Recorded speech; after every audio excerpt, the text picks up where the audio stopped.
What's going on, guys? This is Miasin. So yesterday we got a new TCG exclusive announced in the Mega Packs 2025, and honestly it's a really interesting card to the point where I want to make a full video dedicated just on reviewing it. But before we go any further, I wanted to actually go over yesterday's Montreal Regionals experience.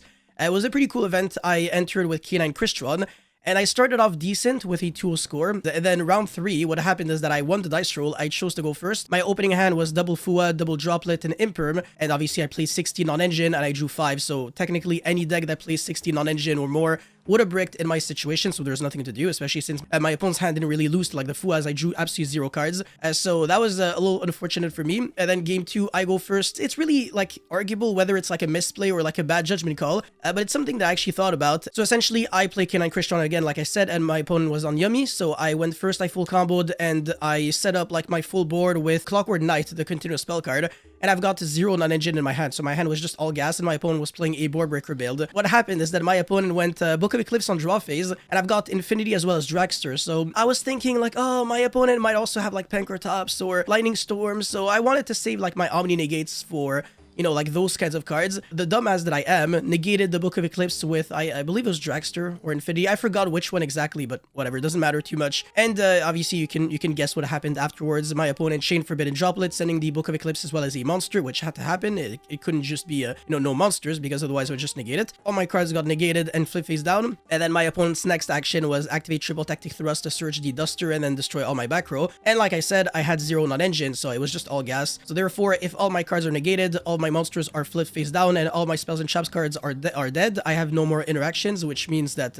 I just completely lose at this point. I lost to that just because I played into Thrust, because I was trying to play around, you know, physically hard drawing Lightning Storm, and it's not like it's something that caught me off guard, because I was actually thinking about it. It took me a long time to even think on whether I should be negating Book of Eclipse or if I should let it resolve, but in hindsight, after the match, my opponent told me that he didn't play Lightning Storm, so I thought, you know what, yeah, alright, it's kind of like a misplay due to like circumstances.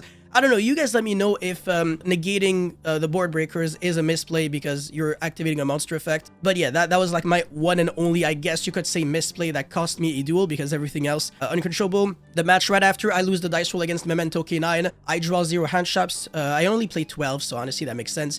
And Memento K9 is an FTK deck, so obviously the end board is so ridiculously unbreakable and layered that there's absolutely no way you can win. And then game 2, I go first, I win. And then game 3, I go second, and I draw only 1 hand trap, and my opponent has a good enough hand to destroy me, so I lose again. So yeah, this is what happens every now and then, of course. You know, it is Yu-Gi-Oh! For you. I still like my deck, I still think it was really good, especially since my friend played the exact same deck list as me. He lost round 1 and then won out 7 matches in a row, so he got 2nd place. So, you know, it's not like I can really blame, you know, my deck or anything, or my list even, because it's like the 2nd time in a row where my list does really well at an event. So winning a case tournament and then getting 2nd place at a regional. So basically, in my head, it's kind of like I got 2nd place at the regional, so I'm really happy. Shoutouts to my friend Simon. But yeah, that's pretty much it for the regional experience. Now let's get into the new card. Okay, so this one is Queen of the Blazing Domain, and it's a Dark Pyro, level 9 with the blue eye stats. Dark Pyro, this is really relevant because it means that it is searchable by chaotic elements, but there's another problem, is that if you summon this card and your opponent has chaotic elements, then you can banish it from the grave to take control of any of your cards,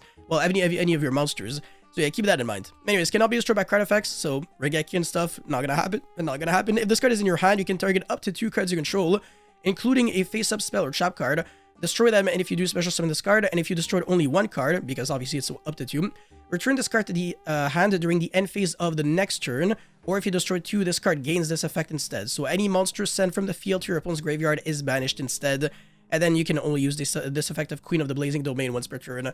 In other words, this is kind of like a baby Dark Law that is searchable, so obviously there's no reason to ever play more than 1 because it's searchable off of chaotic elements, like I said.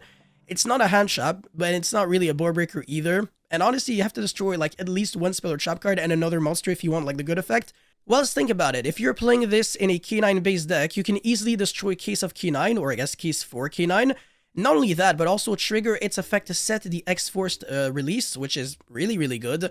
And if you're playing this in like Crystron K9, it's even better because you can also destroy like your Sofnir or, you know, whatever, and then trigger its effect to special summon a monster from the deck, which could almost be an extender. And I mean, any monster sent from the field to your opponent's graveyard is banished instead.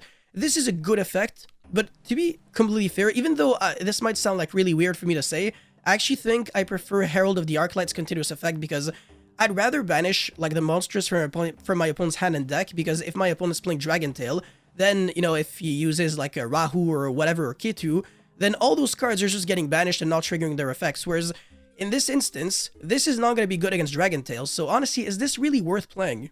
Well, it's really good against the Link-based decks that aren't Malice, obviously, because then, you know, you just go Link 1 and then he gets banished and then he comes back, so it's maybe not the best. It's not like the best necessarily against Vanquish Soul, but not being destroyable by card effects means that your opponent will have to work a little harder in order to get rid of it. It also has like very high defense, so it's going to be difficult for Mad Love to bounce it because Mad Love has lower defense, so obviously he's going to have to bounce himself. I do believe that, yeah, exactly, it just like includes like all the monsters on the field. It's not just like your opponent's monster with the lowest defense, so keep that in mind. And I mean, it's just overall not a card that any other deck would want to play. Like, if you're not playing Chaotic Elements, don't even think about playing this card. I just don't really think it's worth it whatsoever. And it's also not a card that you'd ever want to play more than one of, but most likely you're not going to be playing this card whatsoever. And also, it's not out yet, and by the time we get it, the format might be a little different. So yeah, in conclusion, I just don't really think it's a card that you necessarily need to, like, play, and yeah, it's a cool card, but that's about it. But you guys let me know how you feel about it in the comment section below. Thank you so much for watching. Don't forget to like and subscribe, and I'll see you guys very soon. Peace.